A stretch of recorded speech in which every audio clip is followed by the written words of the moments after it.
Hello and welcome back to the third rail. We are going back to 1985 today.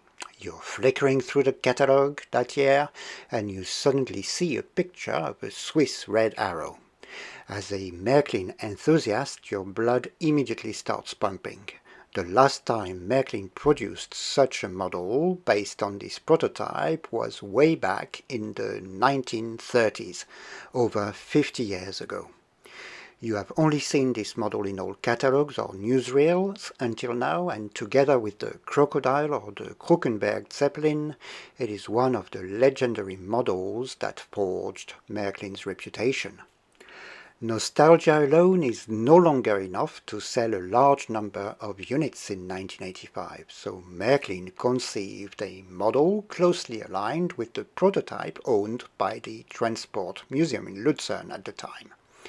The result is a highly detailed and almost true-to-scale model. As a proud Märklinist, you are left with no other choice than to run to your local dealer to place an order, filled with anticipation. Over the following weeks, you will carry on looking at the catalogue picture until your dealer finally informs you that the model has arrived. You rush to the shop to pick up your latest acquisition. And back home you are finally able to see this model in the flesh, and cosmetically you can only say, wow! Striking red livery, fantastic detailing, full metal construction with very fine casting, a true Märklin product and a very good looking model. After checking the looks, it is now time for a test run. You place the model on the track and give it a bit of power. It is barely moving. I have to increase the power to the maximum setting on the transformer to achieve a speed that would be considered a medium-low speed on any other type of locomotive of the era. What's going on? Surely there is something wrong with this model. How disappointing. Well, there is nothing wrong with this model, which was designed to behave this way. Why Märklin implemented such a gearing is a puzzle to me. There are all sorts of rumors flying around the online forums up to this date, and I don't really want to contribute to the spreading of false facts. So I will concentrate on the initial customer reaction, which is what matters in the story. The majority of the customers were simply not happy with the behavior of the model. And if speed wasn't enough, there were a few additional sources of irritation. The model is not able to negotiate M-track turnouts sold until the early 1970s. These have large lanterns like the ones you see on the screen now. If I move the red arrow on the turnout, you can see that it hits the lantern with its side and literally tips to one side in the process. There is a quick fix for this, which consists in simply removing the lantern. It is not nice to look at afterwards, but at least the model can negotiate the area properly. A more permanent way to resolve the issue is of course to replace the old-style turnout with a newer version equipped with smaller lanterns. A lot of people did this over time, but in 1985 there was still a large amount of layouts equipped with these turnouts. Clearance issues also applied to old-style curved metal bridges sold until 1970, like the ones I have on the layout now. The model is very noisy. The issue is due to the metal gears and the motor.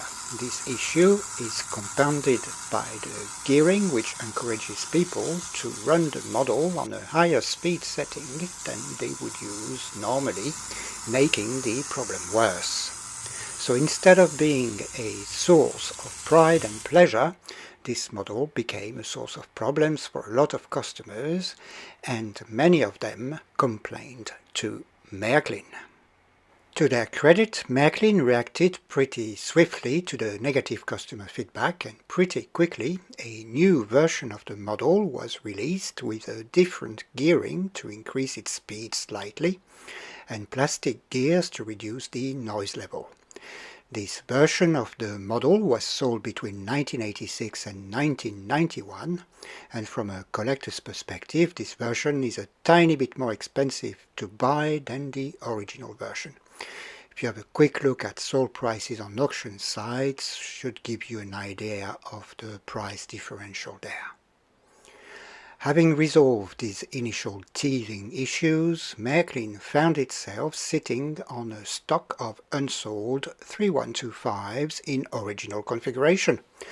What should be done with those? An old trick came in handy. They took an original 3125, applied a new serial number on the chassis and a new model number sticker on the box. Hey presto! Here is the 3126, a special series sold in Switzerland in 1986 only. If you ever come across a red arrow with two serial numbers, it is most likely one of these, as the serial number was applied to the chassis in addition to the original serial number present on one of the bogies. There is nothing nefarious at play here, no parts have been replaced or exchanged, the models left the factory this way. Apparently there was another version of the 3126 for sale the same year, which was equipped with plastic gears. I do not know whether the gearing ratio is different on this model or what the serial number configuration is on this version, but if you know about that version and would like to share your knowledge, feel free to leave a comment in the comment section under the video description. So, how is it to own one of these models? Well, it feels a bit like playing the lottery at times. Let me explain. Anyone looking inside this red arrow for the first time in 1985-1986 would have been quite surprised. What's going on here? No universal motor, no mechanical reversing unit or electronic pre-reversing unit. Instead, we have a custom circuit board connected to a DC motor, itself connected to the driving bogie with a cardan shaft. It's all pretty exotic stuff for Märklin at the time. I guess it was the only way for Märklin to squeeze in all it needed in this rather confined space, and there's nothing wrong with this way of doing things in principle. Unfortunately, the implementation of this design is also its Achilles heel. I've had the privilege over the years to own a few examples of this model, and they've all proven quite unreliable. I have my theory about that. I might be completely mistaken, but I think that the components chosen for the circuit board, whilst of excellent quality, were all not rated properly for this use case. If a model is maintained properly and is used very frequently, then there shouldn't be any reliability issues. But that's the ideal world, and nothing ever works like that. Models are often left unused for months, sometimes even years at a time, and this is where problems start occurring. In my experience, the main cause of trouble is excessive current draw from the motor. This puts the components on the circuit board under higher loads than the ones they were designed to handle. They might resist a couple of events, but are very likely to suffer some damage in the process, which will degrade their performance and ultimately lead to a failure, even under normal operating condition. On models which have not been used for a long time or not maintained properly, there are a few things that could cause the motor to draw too much power. First, we have the driving bogie. It is very likely that the gears will be covered in hardened grease. At best, gears will move sluggishly. At worst, they will be seized. Secondly, we have the motor itself, which might also not turn freely. This is frequently due to hardened grease on the rotor shaft, but there could also be an accumulation of graphite deposits inside the motor. Any attempt to operate the model under one of these conditions, or a combination of both, is very likely to cause some damage to the circuit board. No model comes with a full service history, so I always check these two areas before even attempting to test the model on the track. So if the motor is not turning freely, you can apply a tiny bit of oil on each end of the motor shaft next to the motor housing. If that doesn't help, then you can desolder the motor wiring from the circuit board and then remove the motor from the chassis to clean it. To clean this type of motor, I generally spray a bit of contact cleaner through the tiny opening on each side of the motor housing, as the motor cannot be opened. That usually loosens any deposits and helps free up the motor. And once everything's dry, I can reapply my tiny bit of oil on each side of the motor shaft, and then I run the motor attached to a DC power supply for a few minutes on each side, just to check that it's still operational and doesn't get unusually warm or something. I usually do a quick check of the bogie by removing it from the chassis by loosening the screw on top of it, and then I insert a screwdriver in the bearing used by the cardan shaft, and if I feel that it's sluggish or resisting, then I go a step further and dismantle the bogie, remove as much oil as I can and other residues, and then reapply fresh grease. In this area of the model it's probably best to avoid Märklin oil and use either something like ballistol or some model railway grease of the white type that you can find in any model railway shop. That will last much longer and is less likely to harden than the Märklin oil. But even after taking these precautions, there is still a high risk that the model will stop working. And this is what happened with both versions of the Red Arrow I currently own. In this case, there is still a bit of hope. One of the transistors on the circuit board has a tendency to be the first casualty. It is only a 30 pence component and can still be sourced easily from mainstream electronic suppliers. This happened with my 3125, and replacing the component brought it back to life, as you can see. The same issue seems to have happened on my 3126. So I replaced the transistor, the model briefly came back to life, but just long enough for another transistor to blow. I replaced this one as well to experience the same again. So I am at the end of my limited knowledge and patience, to be honest, so I have decided to opt for plan B. I have a few basic Märklin digital decoders left from the time I was still running digital equipment, so I will convert the 3126 to digital. This should make the model a bit more reliable, as the decoder has inbuilt overcurrent protection. So it should be more resilient than the original circuit board should the motor start drawing too much power. I could simply take the circuit board off and install the decoder, but I would like to keep the mechanism used to switch the power input from center studs to overhead line. So I will use a circuit board as a support and distribution mechanism and attach the decoder to it. There is enough space under the circuit board for the decoder, and the installation should look a bit neater this way. I have a spare circuit board, so I will use it for this purpose. I will keep the original one aside just in case I was tempted to troubleshoot it a bit further later on. So I think I will attach the decoder under the circuit board and make use of the traces for its connections. I will start by making an assembly for the decoder, connecting its wires to some of the traces. I will then install it in the model and solder the light and motor wires onto the relevant traces. So I'll start by making some space on the board.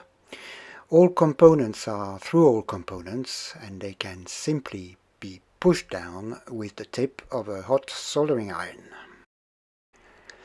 So with enough space freed up, I'll then attach the decoder to the board with double-sided tape, and I'll push some of the cables through the holes connected to the traces I intend to use on the top of the circuit board. I'll then cut the cable to size and solder them onto the traces, but not without quickly checking that I have chosen the right traces first. And I'll then get on with my soldering, and soon the first part of the job will be complete. There is one remaining cable that will be taken care of later on. I'll then desolder the remaining fitting cables from the original circuit board and take the circuit board off the chassis. I'll first take care of the tail light fitting.